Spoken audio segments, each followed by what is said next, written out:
जीजा जी का करत तानी भैया इ त सलिया आ गइलो भर होली मनोरंजन करी।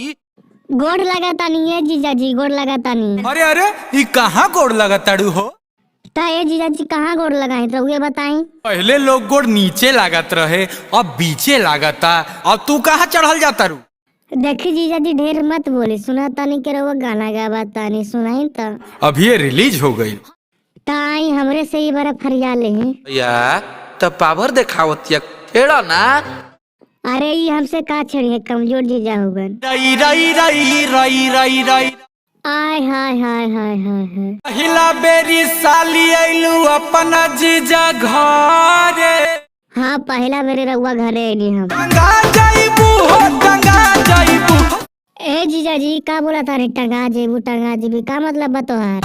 हे हुआ गेहूं में रंगा जाइबू। देखिए जीजा जी अपना दुआरे तो कुकुरो भी बाग बन रहेला। अभी बता दे ककर रंगाई ककर ना रंगाई। बॉस से गाव।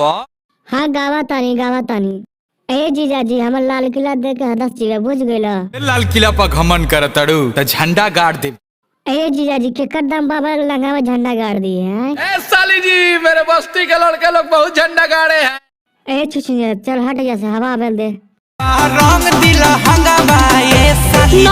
ए जीजा जी कैसे सोच लिए इतना महंगा बाबा गज का लहंगा रंगने देंगे आपको। अब 2 गज का चोली रंगवाइए।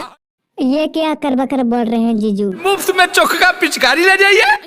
यू आर वेरी गंदा जीजू। ऐ साला 9 2 11 होता है, तेरा कैसे हो गया रे? 2 गो हमार हा जीजा जी। के साली बहोला बड़ी हक तोरा वीडियो में डालम तो रोने धक्का। देखिए जीजा जी लगाना है तो ऊपर से लगा कर निकालिए, समझ गए कि नहीं। रंगा वाला साली जी उगारी के तू बनम होगा। डाली जीजा जी उठाई के हमरो लहंगवा।